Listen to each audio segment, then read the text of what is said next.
Hi everybody, this is Damien from Legend Life. As you know, we're all about sharing inspirational stories about people who are living their best life after 40. Today I have the pleasure of speaking with Jon Fearne.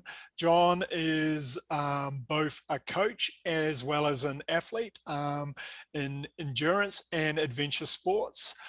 He runs a company called E3C, which provides training and coaching for endurance and adventure athletes globally. Jon also is one of the first people to run across the Alps and then also mountain bike across the Alps. So how are you today, Jon? I'm very good, thank you, Damien. Cheers for the intro. Yeah, no, feeling good, feeling quite lucky today, looking out my office window at the beautiful French Alps. So yeah, it's not too bad. So very good. So you're based in Chamonix, aren't you? Yes, yeah, well, it's a small village outside of Chamonix called Les Ouches, which is part of the commune de Chamonix. But yeah, it's a pretty nice area. Cool. So, well, to get started, maybe you can give us a little bit of a background about yourself and, how you got started with sports. Yes, believe it or not, I actually got involved in sports by my school teachers because I have ADHD. So it was a way in which they channeled my energy in a positive way, which going back however many years that was now, they were very tolerant teachers because normally you'd just be labeled as, shall we say, a misbehaving child. Yeah. They threw me into athletics, and then that kept me going until I was about 16 as junior international athletics. Actually, as high jump and 4x100 meter relay. And then I kind of moved away from that. I studied A-level sports studies, but started to go more into the adventurous sports of surfing, kayaking. I did a diploma in outdoor education, which continued along those lines. Then I went back to university to study sports science, and at the time I was involved more in endurance again. And then I helped co-write a MSc in athlete development and peak performance. And then I've kind of like flipped back into the adventure world more again. So I've always kind of like been connected with the two. But I find now, as I'm getting older, it's not a limiter. But Yeah. what I do is I just change some of my parameters to what I do. Yeah, and I think for me, running across the Alps, then doing the mountain bike event across the Alps was a big deal because I was late 30s when I did that. And yeah, I wasn't in it to win it, but the idea was to get across it, and then to be able to be the first person to have ever done both was pretty cool. And I wasn't like a young athlete doing it either. So yeah. So my understanding, you've done triathlons, Ironmans, and a bunch of sports. So what kind of attracted you to like this challenge of crossing the Alps? So how did you make the shift from traditional sport to something more adventurous? I think it was because I didn't want to race anymore. So I raced Ironman for quite a while. And that element, I guess maybe some people continue to do it and they push on into late years doing it. But for me, I kind of like thought I'd exhausted that area, wanted to take a break from the pressure of racing, and saw the alpine element as more of a personal challenge than an actual race. Like I said, I wasn't in it to try and win it. I was just wanting to do the 7 days running and 7 days mountain biking and get to the other end and be alive. And that kind of like triggered that journey, I guess, with where I am at the moment. Okay. So what was the preparation you did before undertaking this adventure? Um, well, loads of running and going up and down hills for the running Yeah. one, and loads of mountain biking going up and down. That's really not very scientific for someone that's been a coach for a long time. Um, yeah, there was a lot of structure, but I guess I could say I'm guilty of being the athlete at times. When it comes to training myself, I will do much more what I'm just enjoying and maybe missing out on some of the things that I should be doing. If Yeah. any of my clients are going to listen to this, then they'll probably be, but anyway, yeah, we're all guilty of on a sunny day wanting to do a few extra easy miles or whatever, or maybe pushing too hard when we shouldn't. But on the whole, no, I followed a good structure and it worked. Touch wood, didn't have any issues at all. So it was good, really good experience. Okay. So what were some of the highlights of, crossing the Alps? Um, I guess some of it is you can be pretty high. You can be over 3,000 meters on some of the passes and the cols and the peaks that you're going over, and you're literally in shorts and a run top. Okay, you've got all of your kit with you in your running vest type thing. But yeah, you kind of like feel very free, which is a really nice feeling. And it's something that I do a lot here at home in the mountains. I will go up in full mountain kit, I will go up in ski kit, and then I'll run up. And it's always the run up that I feel happiest with, Yeah. because you've just got rid of so much kit. You just put your shoes and some spikes on and off you go up the mountain. So the other thing that I thought was amazing was the route takes you through some really beautiful villages. So it crosses Austria, Switzerland, Italy, and Germany. And you just find some really beautiful villages, and the people are just so friendly. Yeah, I really enjoyed that. So were there any challenges, or, beyond the fact that you're doing such an extreme thing? So were there any things that you didn't expect that occurred? Um, on the biking one, the downhill really caught me out. I trained really well for getting up the hills, but my technical ability coming down the other Yeah. side wasn't the best. And that was, I always say that for me, descending, it's like when I'm skiing as well, it's about surviving. Yeah. It's like get to the top and then survive and try and get to the bottom, which isn't the best process to go through. So yeah, that taught me a really good lesson. Other surprises, some of the strange places you have to sleep. They're bizarre. They say that you're just sleeping on a sports hall floor in some village somewhere, but some of them are just bizarre places, just really bizarre. And you're just on your camping mat and your sleeping bag, and there's about 300 other people in this room cramped in, which obviously we couldn't do now with COVID. Yeah. Um, so that's going to have changed. Maybe I'll re-enter it because it might be more comfortable. Yeah. Then that whole, you've then got to get up the next day after a sleep on a hard floor and run over a few more mountains. So yeah, they were the interesting things. Okay. So have you done any other kind of events like this or adventures that you kind of? I guess I'm very fortunate that I can go on what a lot of people call an adventure every day. So we've got obviously all the 4,000 meters peaks here in the Alps. Yeah. I went and did one of those last week, I think it was, literally, I think 2 days before we got locked down. So that was in Switzerland. So yeah, there's always opportunity here to find something, to have an idea. We're now transitioning out of ski season, so it'll be more trail running challenges and stuff that I'll get into now, and along with the higher mountain climbing. But yeah, there's always something going on. And I Okay. was meant to be, kayaking the length of France using the inland waterways, started this month, but because of all the lockdowns, everything's had to be cancelled. So as soon as everything unlocks down, I've got a kayak 1,235 kilometers from Calais, top of France, down to Marseille at the bottom of France. Okay, cool. So how did you come up with this particular plan to go paddling across France? Um, I think it was the 12 months of the lockdowns and the COVID and the not being able to travel, and I had plans that did involve travel. So Yeah. I thought I'd create something that would be a really good challenge that I wouldn't have to travel for. And then lo and behold, the country I'm in locks down. So Yeah. it's kind of like how the last 12 months has gone for everybody, I think. But yeah, it was just it was almost born out of a frustration, I guess, of there's got to be something I can do that's going to be really challenging and I'm going to really enjoy, that can happen. And that was it. Okay. So it sounds like your philosophy always is looking for the next challenge, some idea created, nothing specific, something that could be fun and challenging, and you just go off and make it happen. Basically, yeah, I think it's a great way to learn. It really helps me with my job. The athletes I work with like to see that I'm doing these different things. It helps my learning. It keeps me fresh. I discover more things that I can then utilize to help my athletes as well. So, and most of them, they're crazier than I am. We got solo unsupported South Pole skiers and 8,000-meter summiters, all kinds of crazy things.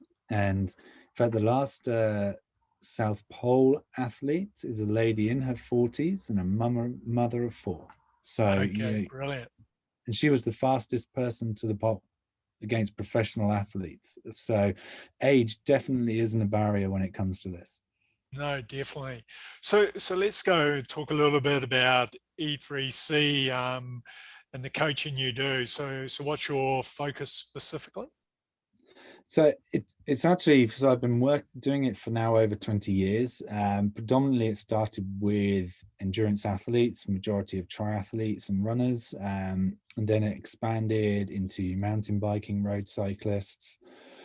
And then it's expanded gradually more into the world of adventure. So South Pole athletes, mountaineers, I've coached some guides in the valley to keep them in shape as well, because I have very demanding jobs. I have a guy that's going to solo traverse the Baikal Lake, which is Siberia's largest frozen water, 600 and something kilometers, I think it is. Yeah. I work with people that row the Atlantic for the Talisker Challenge. So I have two ladies at the moment. They've just done one of their first outings on their boat for preparation training, which the race is December. Yeah, so I think for me, having the diversity teaches me much more. If I was just to have stayed a triathlon coach, I would only really know about triathlon. Whereas I like to have a much broader view of things, and maybe something an ultra runner does that can help a triathlete, Yeah. and vice versa. And this crossover and interaction of all of these different kind of sports then links nicely into the world of adventure, where you've obviously got to be fit, you've got to be strong, but which methods to train will be the best for these different types of adventures. So that's where having the endurance background works to then move it into the adventure athletes. Yeah, no, definitely. So what kind of training do you work with? Like, so do you handle both the mental side as well as the physical side, specifically Yeah. for the adventure guys? Yeah, so the mental side is something that is more important in my mind than the physiological. We Yeah, at the end of the day, we've got arms, legs, obviously, and we have disabilities, heart, lungs, etc. It's what goes on in the mind, and for definite, when it comes to the adventure, you're playing with people's lives, so you've got to make sure that they're aware of the situations they're going into, that their fitness is at such a level that they can deal with the circumstances that can arise. Even just being here in the mountains, things can come along and happen. And if you haven't got the fitness to deal with it, you could be really struggling and get yourself into danger. Obviously in the South Pole, it's obviously, if you're on your own and you're in a little tent and then you're dragging a sled for hours and hours, and then you're back in a little tent, and then there's storms, and if your yeah. mind isn't on it, then yeah, you're going to be really struggling, and it turns a hard challenge into a near impossible challenge if the mind isn't sorted out. So what kind of work do you do with these athletes to kind of dial their mind into being able to do this kind of a task? Okay, so I like to create it within their actual training, so I try to make everything specific. What they do day to day in training sessions has a connection. So if we take, say, Atlantic rowers, I've got them, so on their erg rowing machines, they've done visualization practices of what they know what their actual boat is. So when they're on their erg, it's as if they're sat on their boat. Yeah, And I would create like mock situations that they'd have to deal with, which is like being thrown off of the seat, grabbing a weight, coming to step over the seats, get back onto it, even actually go into the corner of their room in a tight corner and try and get changed, which is something you have to do on an ocean rowing thing. yeah, And these are the elements that they have a physicality about them, but it's mentally rehearsing and mentally preparing yourself for the things that can happen. Um, for the polar athletes, there's like the ice baths and then going out towing, and then, or the ice bath and trying to set up a camp whilst your hands aren't functioning. All of these things are growing more of their mental strength yeah, than their physical. Because at the end of the day, as long as the mind is telling the body to do it, the body will do it. It's when our mind says, I'm not doing it, that it's very difficult to get the body to yeah, actually figure it out. So, yeah, I like to not so much lecture on it or get them to read about it. I try to implement it in a physical way, because athletes are physical people Yep. and they learn physically. So by introducing little things on their journey, the idea is that when they get to their start line, they've kind of got their heads in that right place. Okay. So what's the commonality you see with your adventure athletes, like the ocean rowers, the polar people, the people who summit mountains? What's the commonality, not necessarily in the physical aspect, but I guess their mindset, why they're kind of like doing these kind of challenges? I think it's just a deep drive to put themselves in crazy places. Yeah. And the bizarre thing is, some of them would say, a rower would look and think, well, I would never go up an 8,000 meter mountain, or why would anyone want to pull a hulk to the South Pole? Well, you turn to them and say, well, why would anyone want to row across the Atlantic in a tiny boat? Yeah, but to them, their thing, deep down to them, it's just this real drive to find that one thing that's going to make them feel. I think it's got to make them feel alive. Yeah. I think that's what it is. And I guess the connectivity to different sports may have a childhood connection. I know a lot of the rowers have come from rowing, so normal boat rowing. As for the polar people, I think there's maybe a deeper connection with exploration. A lot of them are fascinated by the Shackleton stories, etc. All of these great stories of old, and I think that's maybe at a childhood age has got into their minds, and so when they become an adult, it's kind of like, Yeah. wow, do you know what? I really want to go and do that. I want to try and relive some of what these people have experienced. And I guess maybe with the big mountains, there's that connection as well, Yeah. some of the history of it. But yeah, it's definitely, I think it's very personal to each person, but it's very similar in each person. Yeah.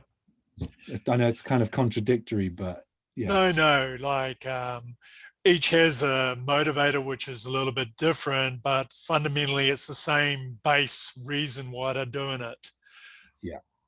So, and then when you look at these people and you see them from a mental perspective, can you see the difference from normal people, like the willpower to drive to do something, like the average person who doesn't? What's how different is their mindset? It is different. I mean, there's similarities, I guess, to business drive. There's people that want to be really, really successful at business and they put everything into it, and you can see that drive. But it's basically the same as that. But so I coach a few world champions, Yeah. mainly endurance mountain biking, and their mindset is they will do what they've got to do. If you set a 4 o'clock in the morning session, they'll go and do it at 4 o'clock in the morning. Whereas I may have had other athletes at times that have felt that they want to be that person, but they've never been willing to do the things that the people that are the champions do. Yeah. So there's this line of, they're still great athletes and they're still working really hard, but you want to take a step across that line. That's where they kind of line up over here. Yeah. And you can see that quite early on, through communications, through setting of training, and then responses from training. Different things like that give you indicators as to, okay, you've got that, I guess, the work ethic Yeah. to achieve. And some people, maybe they just want to have the result but without the work. Yeah. That's Which is really, a really common hard. thing, isn't it? Well, yeah, and I mean, I've been chatting to a few people about this recently. Society is kind of creating this quick fix thing, saying you can have everything in 20 minutes. It's like, I can have a 6-pack in 20 minutes. Yeah. Really? Can I, or all of these different things are that quick fix. And the great thing is for people is they'll do it for 20 minutes and they'll feel good because the endorphins are up and they're stimulated. And it's like, wow, this is great. But then it doesn't go anywhere. Yeah. And then a year down the line, they're no longer doing these 20 minutes and they haven't got a 6-pack and they're not, so it's this locking into a mentality of, I've got to work a little bit harder. I've got to keep going at this and then I'll get there. Yeah. No, definitely. Yeah, you're right. Like we've got a society which is kind of like talking about hacking everything, like finding shortcuts to get to the end result. And, the reality is there are no super hacks. It's basically have to put in the work to do the evolution to get the change. So Definitely. I mean, a good way to look at it is like an Olympic athlete. Why would they train for 4 years if there was a shortcut hack? yeah, you just wake up and pop the pill and then off you Yeah, go. and then off you go. Yeah. So yeah, but it's unfortunately, I think that's one of the things that society is definitely pushing on people. So, which again, I guess it creates those barriers as well. Yeah, It's to influence why people are maybe not active because they realize that actually doing these 20-minute things hasn't worked, and then they're kind of like, well, there's no point. It's because they've been given wrong information, and so then they kind of drop off of the chart and they don't really do anything, and so it becomes sedentary, and like you say, illness, etc., is more likely to come along, and dreams disappear, unfortunately. yeah. So let's talk a little bit about the age factor. So you mentioned like you have a mother of four who's in her 40s doing a solar, the South Pole kind of traverse. So are you seeing a lot of more older athletes coming along, like trying to do adventure challenges? Yeah, there is. I'd say the adventure element is, from what I'm seeing, is an older generation. Maybe we should not use the word old. A different generation. Yeah, um, yeah, but there's also this real young drive in the adventure world. It's one of these peculiar sports where, or industries where, the Red Bull element. You've got these youngsters that are doing the crazy things. We have loads of them that live in this valley, but it doesn't seem to necessarily put off the other generations wanting to go out and do things. yeah, I think there's a greater understanding of, I haven't got to throw myself off the summit of Mont Blanc, do backflips, and then fly a kite down and land and have a coffee. They just think, well, do you know what? Maybe I'm going to try and summit one of these smaller mountains nearby and then just walk down. yeah. So I think there's like a more of an appreciation for that top end crazy extreme, and then I guess we could almost call it a normal adventure level. So what's your definition of adventure? Um, it's an interesting one. It's finding an element. It's an element of discomfort. It's, you've got to put yourself into a place where you are not completely comfortable, Yeah, not taking it to the point where it's life and death. But there's got to be an element of, hey, this environment's new to me, or it's different, or it's wild, and it's just getting out of the normality.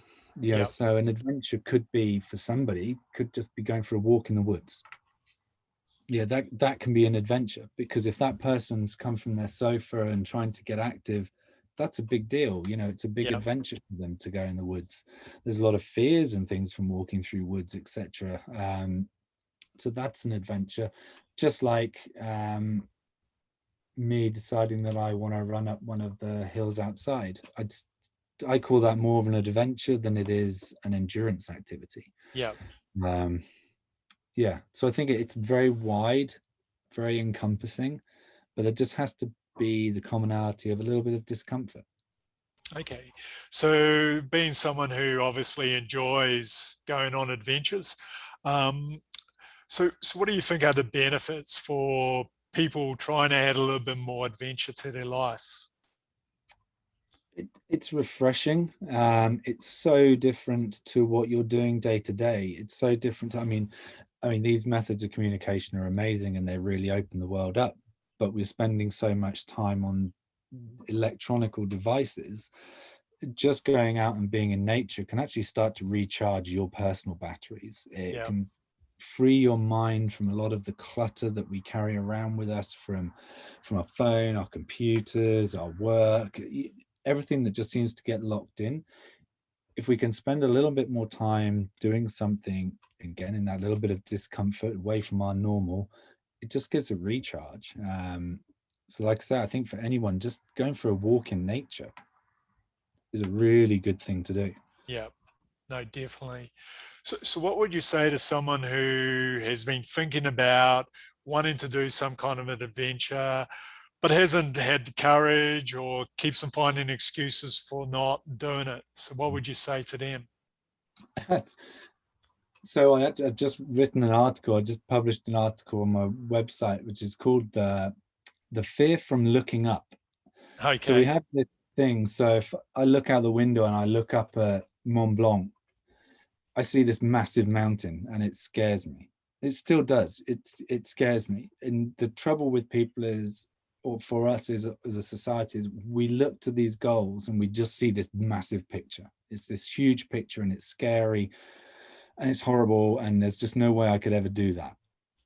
We have to break things down. So the article's about is like, yeah, you look up to get your inspiration, but then you need to bring your gaze back to where you are. Yeah. And what can you do in the now that could help you get to where you want to go? So it's stop thinking at that point about the mountain or what, even the going to the woods, and think, okay, well, what could I do? Okay, well, I could go for a walk around my garden twice tomorrow, and see how I feel then. And okay, so you've walked around your garden twice. Then maybe next week you're going to go out of the garden and you're going to go and find the woods, and then you're going to come back. And it's breaking things down and not just being overwhelmed by this monstrous big idea, Yeah. because we're all guilty of it. We all have this great brainwave. So for me, the kayaking the length of France was like, okay, well, I got to break this down into 50-kilometer days, because there's no way I can just think about paddling over 1,000 kilometers. I haven't sat in a kayak for over 20 years. Yeah. So, it's like, okay, let's break it down, which is, I guess it's easy for me to explain because I do that with everybody's goals day to day. People that come to me have to break it down and compartmentalize it progressively towards their goal. But yeah, it's kind of like, be excited about something and then just take a step back and then look at what's directly in front of you, what you can impact and control now that can help you progress. Because if you just think about the big picture, most people might say the barriers will pop up and we'll Yeah. just be freaked out and we won't do it. Yeah. But we can all achieve our goals. It's just finding the right process to do it. Yeah. No, very good advice. So now let's talk about 40-year-olds or people approaching 40. Both of us have hit that mark. So a lot of people are reaching or have just reached 40 and then kind of like a viewing it with some kind of anxiety or negativity. So what would you say to them? That just forget about numbers, forget about birthdays. I try to view it that I'd say in my 30s, I didn't feel any different from being like 18 and in my 20s. I'd say, okay, yeah, in my 40s now, I don't quite have that same amount of energy as I did back then, but I still have the drive. And it's a case of not letting those numbers dictate what you do. The trouble is, our mind is a very powerful tool to the negative, unfortunately, Yeah. and the self-fulfilling prophecy can take place very quickly. You're telling yourself, I'm too old to do that, then bang, that's it. Your brain's locked onto it. So it's getting into that mindset of, I'm not too old for this, Yeah. or not even acknowledging that age should be of an issue. Saying, okay, you want to do your first ever Ironman and you just turned 40, you'll do it. Break that goal down. 40 is nothing. 50, nothing. Nothing. It doesn't matter. Okay, we have to be practical with it if we have underlying health issues or anything else that comes with it. But if we're perfectly healthy and we've lived a relatively active lifestyle, then just carry on. Yeah. Just maybe just temper some of the goals. Yeah, no, definitely. So you mentioned there a little bit that like the number is not a limitation, but for you personally, that the drive is still there. So what drives you specifically? God, that's a really good question. So I have obviously the underlying the ADHD is still very much, for me, exercise keeps that calm. Yeah, So that's an important element. But for me, I'm just striving to find the best version of me, and that seems to come when I push myself and try and do new things, yeah, physically, and then it also gives, I think, a psychological growth as well. Yeah. So I love the reward I get mentally from having physically achieved something difficult. Yeah. No, brilliant. Like, I can get that. So I'm sure a lot of people can understand that. Um, so now there's a question I like to ask people. What's your definition of living your best life or a legendary life? Um, I think it's to have, I guess, an underlying purpose behind what I'm actually doing. So going off and doing things in the mountains or different adventures and different challenges is great to a point, but having more of a purpose, so whether it be for charity, whether it be for environmental reasons, um, I think that helps complete the picture for me. It makes me feel that I'm living a clean life, a healthy life, but also one that's giving something back. So for me, I guess that the legendary element, or whatever you can Yeah. say, is that I want to be giving back. I'm not just I don't want to be a taker. I want to be able to give. So I want to know that my time doing what I do has helped other people, which I guess I get from my profession as well. But bigger picture, can I do more to help the planet? Can I make sure I'm helping and looking out for my family, my friends? Yeah, I just wanted that creates the more holistic feel to it, I think. Yeah. No, brilliant. So to close out, what are 3 life lessons you've learned on your personal journey that you think would be of value to other people? Ooh, 3 life lessons. That's really, really difficult. So I guess, Not a, like, to frame it, like if you had to speak to a group of children, or you needed to speak to your personal family, and you wanted to say, these are 3 things that I've learned that I think are going to really help you going forward. okay, so one of them's got to be the barriers. There's nothing you can't achieve. You know, the barriers that people will present to you as you go through life, they will try and control what you want to do, etc., but actually it's inside you, so you have that control over what you want to do. And I think that's really important. I mean, if we could learn that at a younger age, I mean, I think that'd be really helpful. Yeah. Like, number 2 is respecting the environment that we have around us. That's got to be something that, with the way the world is going at the moment and living where I live, it's kind of in your face every day. The deterioration of our glaciers, the amazing playgrounds that we have are disappearing. And if we could have all known this a long time ago, we could have been doing things a lot earlier. So that would be really important, to respect the environment that you have around you. Yeah. And then it's going to be looking out for your friends and family. I think for quite a long time, I was probably a selfish athlete and didn't always include and would push away friends, family, etc., if it didn't fit with what I was trying to achieve. But actually now, as I've got older, realize, so as I've gone into another generation, yeah, appreciating good friends and close family, because they're the ones that are always there for you. They've always got your back. So keep your good friends close and your family close. No, brilliant. So, well, thanks a lot, Jon. It's been a pleasure speaking to you. I'm sure a lot of people will get some value from this. So how can people find out a little bit more about yourself, and then also E3C? Yeah, you can go to my website, which is e3coach.com, and that should have other links on there as well, to Instagram and Facebook, etc. And people don't have to necessarily employ my services, but if they have questions or anything regards a challenge or even just getting active, then they're more than welcome to just ask. Or if you receive any questions, I'm happy to answer them as well, to help remove barriers, to help people get out there and realize that they can achieve. Brilliant. Well, thanks again. It's been a pleasure speaking to you. No, thank you very much for the invite. I've really enjoyed it, Damien. Thank you.